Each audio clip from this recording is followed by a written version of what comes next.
learning and how human voice, for example, and face tracking can be deep learned because it's way too laborious to do all of it on its own. And this is actually, for example, this version is coming from, nobody's done any hand labor. We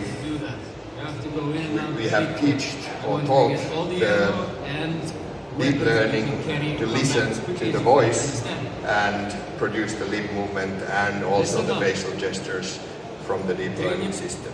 But then briefly control. Luckily I'm the last person here, so I may have a little more time for Q&A. This is going to be pretty close to full hour. About control then, a couple of credits though. Sam is still there, and together with Mikael, they did the concept, and Miksu actually then suggested, he's a clever man as well, that how about using brutalism on the architecture. And Janne, the art director, and especially the world design director, whom I got his material from Stuart, then started working on that. And I did very little, or practically zero, but I'm very humbled by their work and how they've, let's say, all the good stuff that Remedy ever did is sort of coming together in this. So, how to do, let's watch this, and Peggy 18. I'll let someone else talk for a while. August 4th, 1964. Bureau agents discovered the oldest house investigating an altered world event case in the New York City subway tunnels. It's a place of power. From the outside, it looks like an ordinary building, a brutalist skyscraper. But inside, it breaks the laws of our reality, unstable, mad, shifting. There are rooms in the building where other dimensions leak in. We call these rooms thresholds. There is a connection between our minds and the unknown, often hostile forces intruding on our world. These forces gravitate toward everyday objects, a gun, a television, a house with a reputation of being haunted. So somehow, we affect these events. We're holding the key, but we don't have a clue on how to use it. We're dealing with dangerous, unknown forces here. What's the cause and what's the effect? Are we the starting point, or just a necessary evil in this? We're on a mission to find answers to these questions. Or die trying. This is Zachariah Trench, the director of the Federal Bureau of Control. Control was a project done surprisingly fast, so not the usual 7 years, more like 3, and it was, a lot of it came like, let's do all the good stuff we've done over the years. For example, asking James McCaffrey to do a cameo, the guy who played Max Payne's voice and was also back in the day of momentarily Max Payne. He was doing the Bureau director's voice. And I would have hoped that I would have been so smart and I wasn't part of this chain of creativity, but I couldn't imagine that I would have been able to do anything better than this, although I have my background also in architecture. Stuart McDonald, who's basically the production designer or world design director as he is called, did all the heavy lifting, and his background is Grand Theft Auto, but also then on Remedy and architectural, and he has background in architecture and has designed real buildings like me. So he got to do all this good stuff, and this was one of his early concepts. And monolithic skyscraper in New York, and incidentally there is one It's called J33 Thomas, and it's a brutalist building which was built to sustain a nuclear attack, and it has basically no windows, and it's really crazy.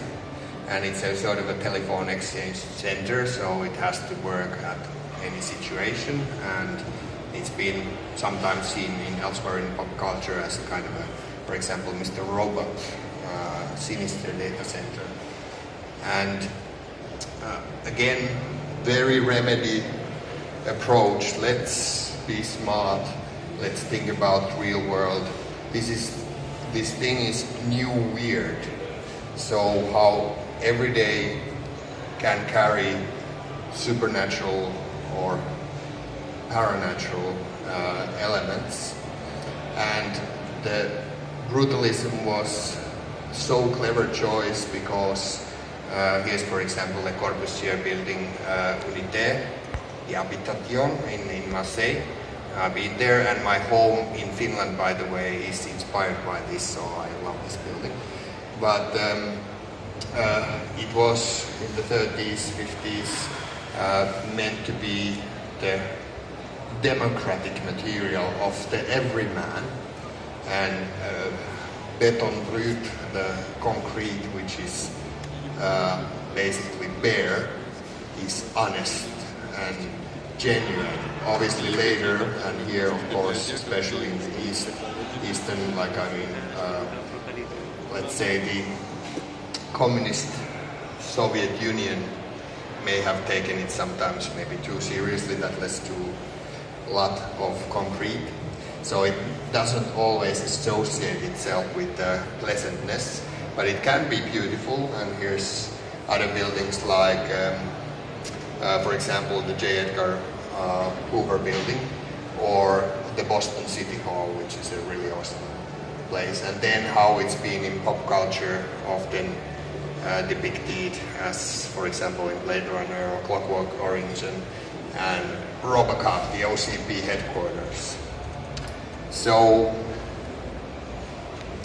it basically is a perfect setting where then, in the language of the game and when talking to the player and telling the story, you can juxtapose these two things. So anything about the agency which fights the weirdness in a way, out of our regular people's eyes, in secret Federal Bureau of Control, they represent order and mundane, so as boring in a way as possible, concrete.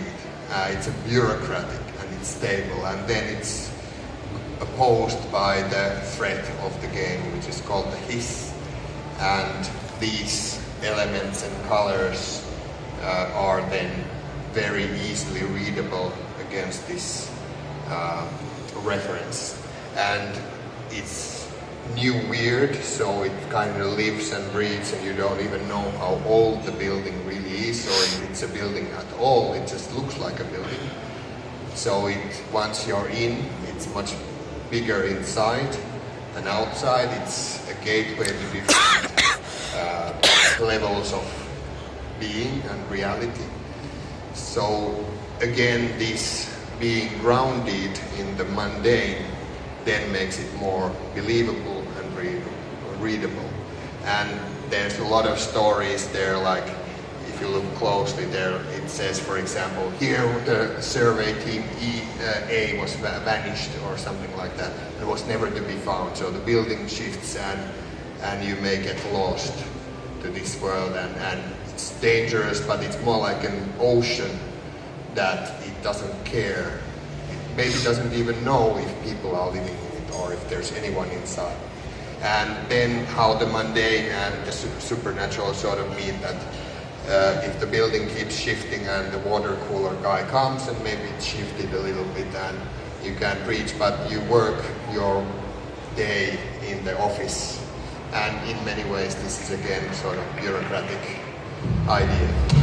And then it allows you to clean the hiss and progress in the game and turn the chaos to mundane. So in many ways, I'm just about to finish, so we can have a few questions then. I think this ticks all the boxes which I ever think that Remedy was or has been in the 25 years. It's really good rendering performance. Lighting looks awesome on concrete. You can easily read enemies in the background or any alterations. It lives. It can be dynamic because it's single material. It's very action friendly because you see if it's been altered, and if you kill a break or do stuff, you can see your pathway and feel like I've accomplished something here. It's iconic, it's clever, it has references to all places. It's very stylish and immediately recognizable, which is rather hard because so many people are working on games and a lot of the stuff is coming out, so you try to find something which looks like you. And then it houses, no pun intended, houses many stories, and you can imagine more of them, and it allows continuation. So again, let's see where I started off. So inspired by the mediums is true. The limitations were turned to blessing. Something is committed, like let's go all the way into brutalism and see what it means and how we can use it as an interactive game medium. And it's an architecture, so if it serves the story like in this one, or actually even makes the story and becomes a character of its own right, then you're kind of on the right path because you're telling a story and everything is about that while being a game. That's about it.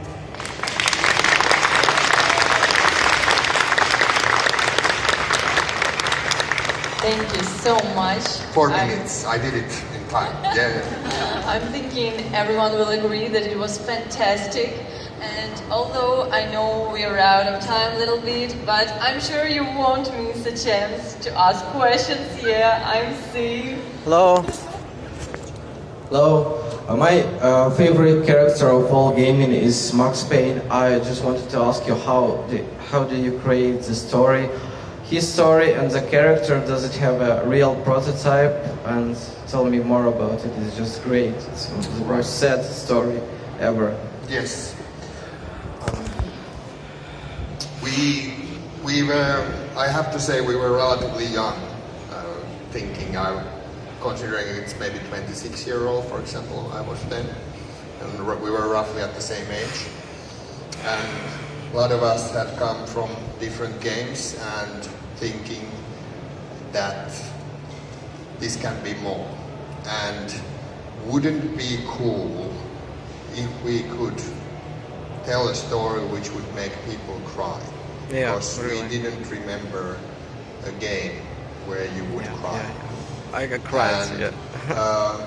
There was a lot of, we discussed it internally a lot, like when you're 25 you know it all and you have a very black and white world, and some of the team members were discussing a lot of like, do we want to be this violent, for example? Like, is this the message we want to send?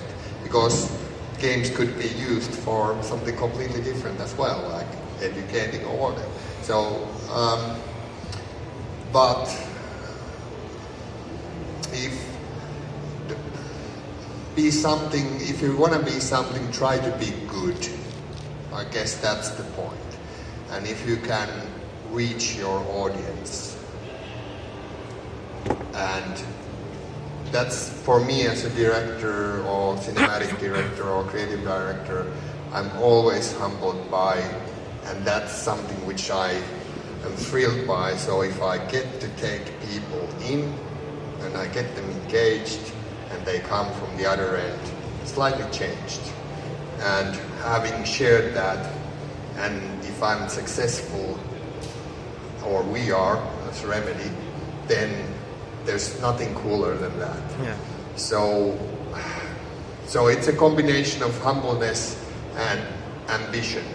And then it wasn't that calculated. I think it was suggested, I think, by Sam and Petri Järvilehto, who was the project lead. They were thinking about it a lot, and they wanted a clear situation. It was also serving the game in a way that it's very clear what you as a player, if you're motivated and have joined the journey, you want to see Max succeed, and all bets are off because he has nothing to lose. There were 3 key lines: New York, Fugitive, Undercover, Cup, nothing to lose.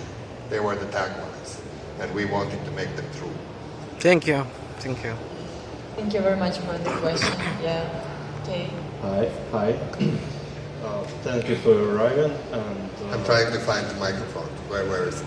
Oh, there. Yeah. Back. Sorry. yeah. And thank you for Control. It's really absolutely graphic epic.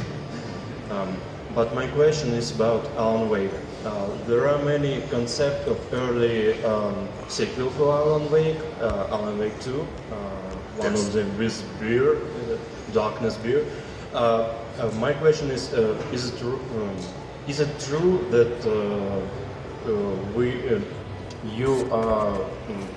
you kept doing a sequel instead of Quantum Break or other original games? Well, I guess I'm not.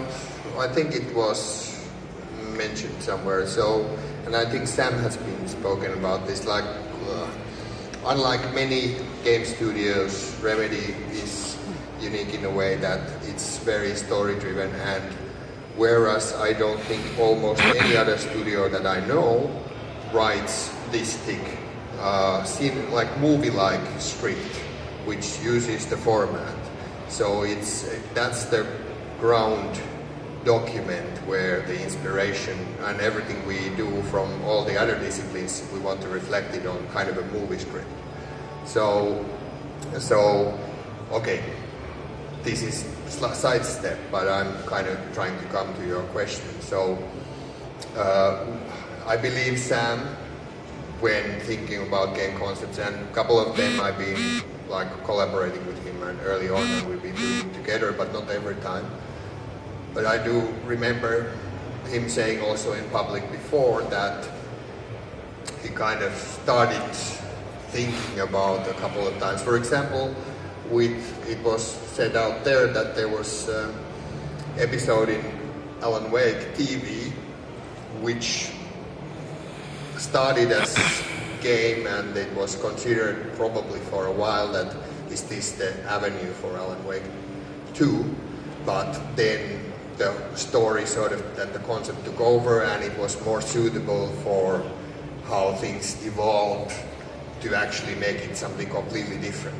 But in many ways I think you think about the characters you love, for example Alan Wake, and I think when the way I have been talking with Sam, I think he's mentioned it a few times. So he a couple of times have thought about Alan Wake, and then it has turned to something else. So maybe someday. Hi. Hello. First of all, thanks a lot for Max Payne 1 and 2, because that was my childhood. And my question is about architecture background. You said, and you have it, so do I. And my question is, how many time did you spend to make your architecture, well, I wouldn't say realistic, but believable? I mean, all those beams, architectural construction, because I often hear that it's like not really important. So please. Well, already in the days of, so you saw those photographs where I was standing, actually it was in Georgia I was looking for, or with the team we were looking for cable cars. So every game so far I think has been involved also for the environment team, some kind of research trips. We go on location and we try to find, because you can imagine as much, but when you go there, there's interesting stuff happens in the real world, which makes it more believable. And where I was designing a lot of the architecturally challenging places of Max Payne, I felt that for me, as a player, I would feel more kind of excited.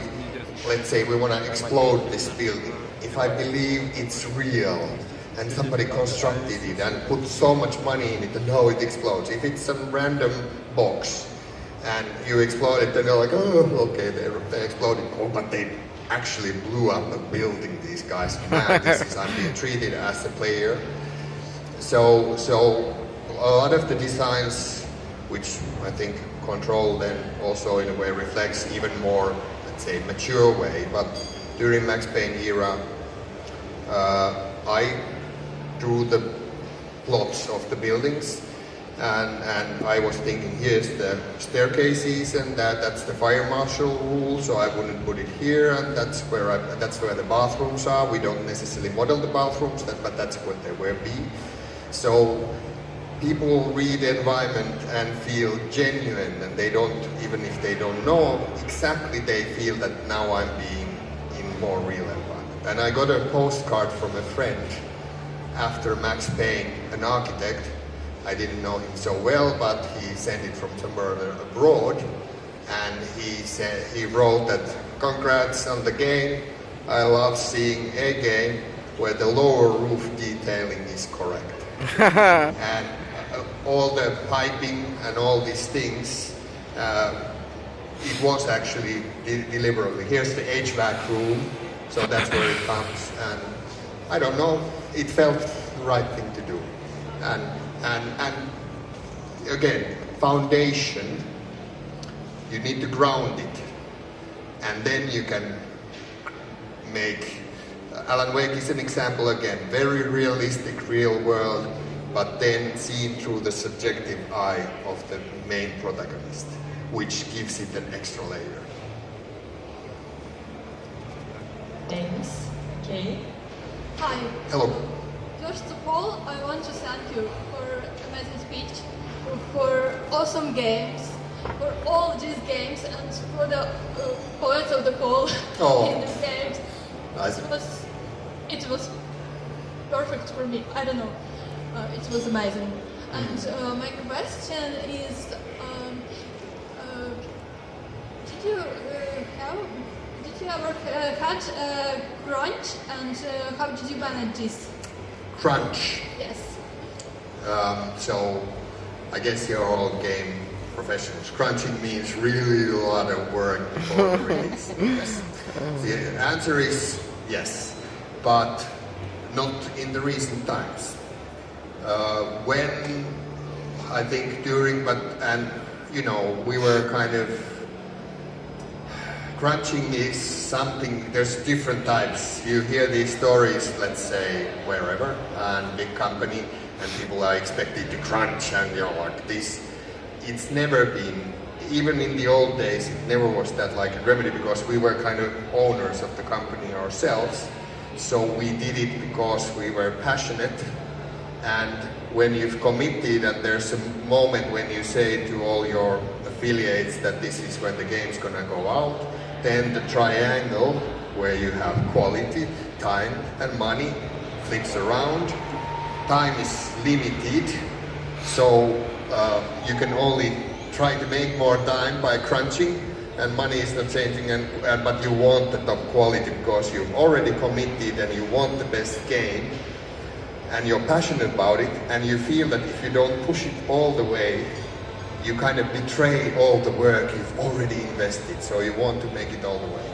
And during Max Payne and Alan Wake, I, for example, crunched quite a bit, but again, it came from internal desire, with now Remedy being IPO'd and a company which publicly owned. By law, it's much more mandated, you can't fool around, so there's been a lot of steps that crunching to be avoided, and for example the Operation Frost, we had no crunch. During Control, towards the end there were maybe some, but again, like if anybody says that, hey, I want to go home, you go home. If that's what you feel, come back in the morning, and there's, it's more like we usher people out rather than the vice versa. And that's how you should do it. Thank you. Thank you very much. I see that there are still questions left, but unfortunately we are out of time. If you don't mind, there can be some personal conversation here.